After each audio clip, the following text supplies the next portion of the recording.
Hey, what's going on, guys? So if you can't tell where I'm at, Shipley's Donuts, which is probably my favorite donut place around.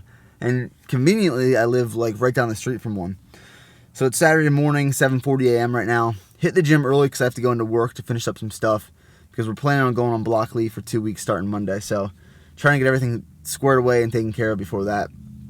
This morning I woke up and I checked YouTube and I hit 10,000 subscribers. So what I want to do is thank you, everyone that's ever subscribed to me, ever supported this channel, because originally when I started it, my lifetime channel goal was 10,000 subscribers, and never in my mind did I think I would hit that in 8 months. So I guess, building bigger goals, like I talked in my last video.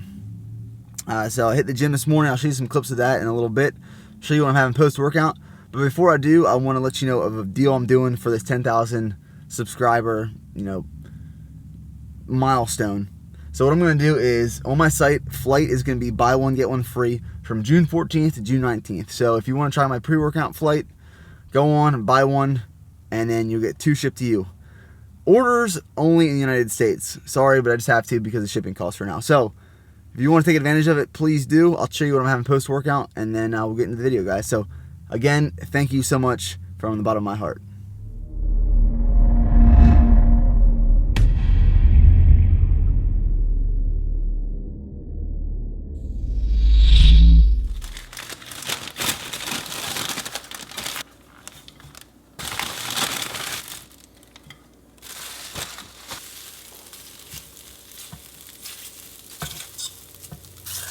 I am literally the worst at deciding what donuts I want to get when I'm at the counter. I'm like holding people up because I'm looking at all the different donuts. So I always end up keeping it basic anyways. 1 glazed chocolate with sprinkles, and then 1 regular glaze. This thing's fresh, like right off the fryer. I literally picked it up, my finger sunk into it. So I'm going to try this one.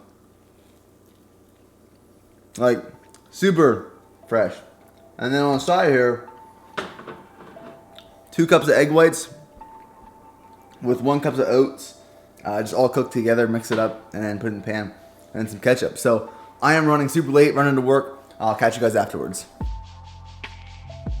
This workout was like top 3 hardest workouts of my life. For some reason, I didn't hit legs for the past 2.5 weeks because I was in the field. Nutrition wasn't on point, and then going into this one, I was a little tired still, not from sleeping much. This past week, maybe 2 to 3 hours of sleep a night, just because I was working late, I was going to the gym late, and then waking up early. So I was hurting, and I never hurt towards the end of a workout. Usually when I get sore, it's a day after, 2 days after. Towards the end of this workout, when I was doing like leg extensions, leg curls, hack squats, I was already feeling sore. And now that I'm doing this voiceover, which is at night, I'm sucking. I'm hurting really bad. So my legs always recover very slowly when I take some time away from the gym. So get into this workout. Start off with back squats, and in the past couple weeks I've been working with 315 for 8 to 10 reps. Today I get 315 for like 1 set of 5, and then a set of 4, another set of 4. Just burning out really quick. Strength wasn't there, power wasn't there, but I mean, it's expected when you take some time away from the gym.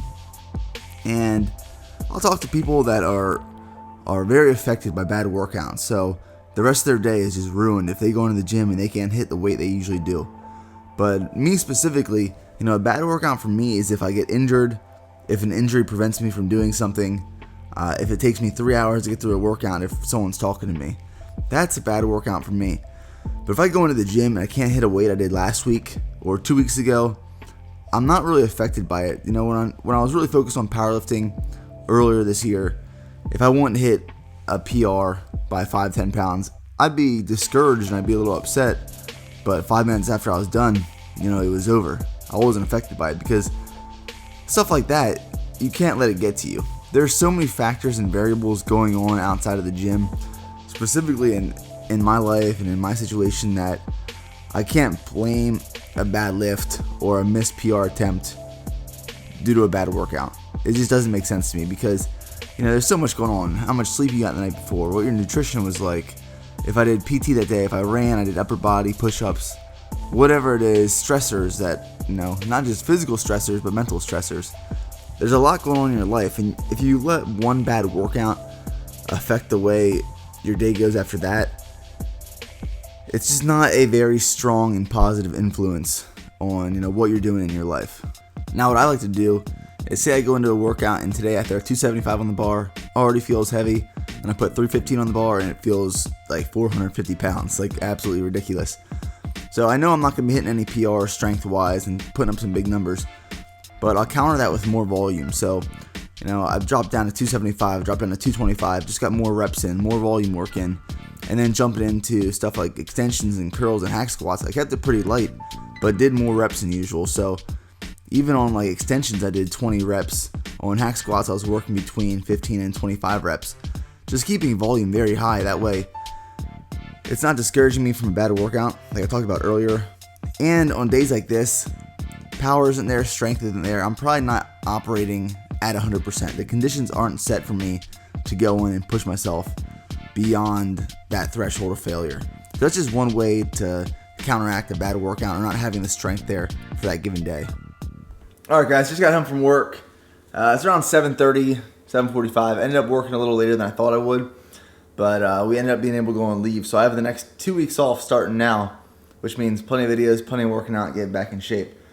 Stopped at Subway on the way home, just because it's convenient. It was on the way, and I was absolutely starving. I haven't eaten in like 8 hours. Last time was lunch at like 11:30, 12. So my go-to lately has been double turkey, double ham with provolone cheese on whole wheat, toasted. Never used to get it toasted. Absolute game changer. And then veggies-wise, I got spinach, tomato, cucumber. Usually I get onion, but they were out. And then pickles, and then one line of mustard. Sometimes I get some vinegar, some oil on it, just a little bit, but not today. So saving some macros for tonight. I'll have one more meal before going to bed. But I was on my phone earlier at work, just tracking, or like right when I was leaving work, tracking how many hours I worked in the last 5 days. Typically we work 6 a.m. to 5 p.m. during a regular work week if we're not going to the field. This week was a little crazy because we were recovering from being in the field. I worked 72 hours in the last 5 days, which is absolutely crazy. I'm beat right now, so definitely gonna get some rest and then hitting the gym tomorrow, getting really hard. So I'll show you, we're going to the store, getting some groceries, and I'll show you my last meal of the night. Alright guys, just got back from the store and I just figured I'd show you what I picked up. As you can see, not too much stuff, just the necessities for the next couple days. But since I'm doing another 10,000 calorie food challenge, I'm definitely hitting up the store again. So some turkey bacon, this stuff's pretty good macro wise. So per slice, 8 servings, 1.5 gram of fat, 0 carbs, 6 grams of protein. I got some more chicken sausage, which I'll use tonight in a pasta dish I'm making, and I'll show you. This is my favorite, like, all-time Belinsky's organic chicken sausage. Some cheese for the pasta. One of these, if you can find these in your grocery store, so it's just like dough, pre-made dough. You can use it for pizzas, strombolis, whatever. Macros, now you can use it for 6 servings, 2 fat, 22 carb, 4 protein. But like if I'm craving pizza or stromboli or something, just having this on hand, you just let it thaw out for a little bit, good to go. Cereal wise, so some Kashi warm cinnamon oat cereal. It just looked good. Never tried it before. And oat bran. If you never had this stuff, one of my really good buddies when I was in iBulk showed me this. Macros for fat aren't the best, so 7 grams of fat, 34 grams of carbs with 6 grams of fiber and 4 grams of protein. But it's really good, and if you need help hit those fiber goals, it's pretty solid. So some pasta, I'm making pasta tonight, bananas, bread. I'm actually making a pasta bread sandwich. Onion, which will go in that. Tomorrow morning, I think with that turkey bacon and some eggs, I'm going to make muffins, except using biscuits. So these reduced fat biscuits, 4.5 grams of fat per biscuit. Some of this gum. So I saw on Instagram the creator of Quest was shouting these guys out, and it's actually pretty good. This is a lemonade flavor, and I enjoy it. It's just pretty expensive. You only get, let's see, 12. Well, you get 12 pieces. I guess it's normal. Just looks small. Some mushrooms for the sandwich tonight. My all-time favorite dressing, Bolt House Classic Ranch Marinara from HEB. That's where I got groceries from. Almond milk, and my favorite milk. So this Fairlife stuff. I showed you guys this before.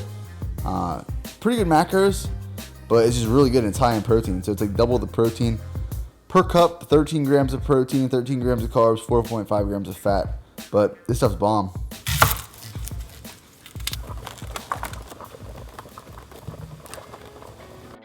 So originally I was craving pasta, and then I was craving grilled cheese. and then I was craving spaghetti sandwiches, so I kind of just made a crossover of all that combined. So what I did is I took about half an onion, I'd say half a cup to 1 cup of mushrooms, diced them up, threw it in a pan with Pam, or just, non-stick cooking spray. Let those simmer and saute for about 5 minutes until they got soft. Cooked up some angel hair pasta, so when that was done, threw that in the pan with 3 chicken Blinsky sausages. I literally just bought a bunch of this stuff and now I'm making it. So let that sit for a little bit, added half a cup of marinara sauce, and then there's my pasta. Took 4 slices of bread and made grilled cheese in a waffle iron like I usually do, but I put the pasta inside that. So put pasta in, put some cheese in, fried it up like sometimes I'll make grilled cheese in there or paninis. If you're looking for like a cheap panini press, use your waffle iron. It makes like the best hot sandwiches. So had 2 of those and they were absolutely off the hook, really good. Some of the best sandwiches I've made, but growing up, me and my brother always had spaghetti sandwiches, like once a week probably. That's one thing my family made, like pasta night, and you always made spaghetti sandwiches with a bunch of butter bread. So, alright guys, that wraps the video. Next one I put up will be my 10,000 calorie challenge, which will be broken down into 10 1,000 calorie meals. It's going to be tough. I was thinking about it. 10 meals, it's like every hour and a half I'm eating. So, alright guys, I will talk to you in the next one. Hope you enjoyed this one.